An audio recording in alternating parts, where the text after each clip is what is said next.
السلام عليكم ورحمة الله وبركاته. waxaan shaki ku jirin inay shirkadda Apple tahay mid ka mid ah shirkadaha ugu waaweyn caalamka tiknoolajiyadda miisaan culusna ku leh suuqa tiknoolajiyadda. shirkadda caanka ah ayaa waxaan filayaa inaanu magaceeda kugu cusbayn haddaad tahay dadka adeegsada qalabka elektarooniga.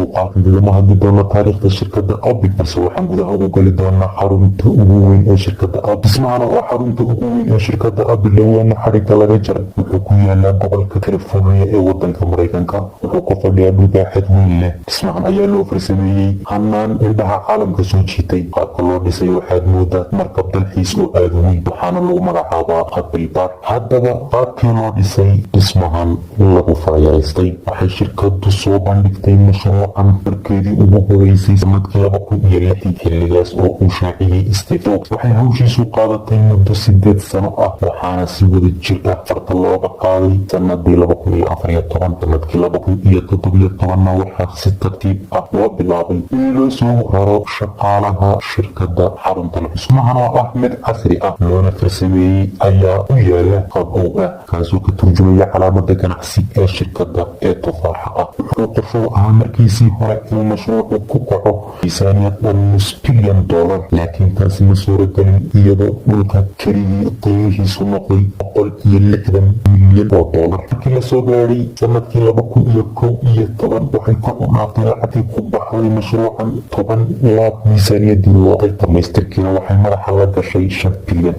waa dhaqaale aad u culus marka loo eego shirkadaha kale, laakiin markay noqoto Apple waa macquul waxayna qabaan inay mudan tahay gaar ahaan marka loo eego dakhligeeda iyadoo sanadkan qura qorsheynaysa inay soo xarayso lacag dhan $60 bilyan. inkastay shirkadda xarumo badan leedahay laakiin xaruntan ayaa ah xarunta koowaad. xaruntan ayaa boqolkiiba 80 ah mid cagaaran taasoo laga beeray 9,000 oo geed oo noocyada dhirta ahee kala duwan ah si ay shaqaaluhu u helaan hawo nadiif ah iyo jawi dabiici ah.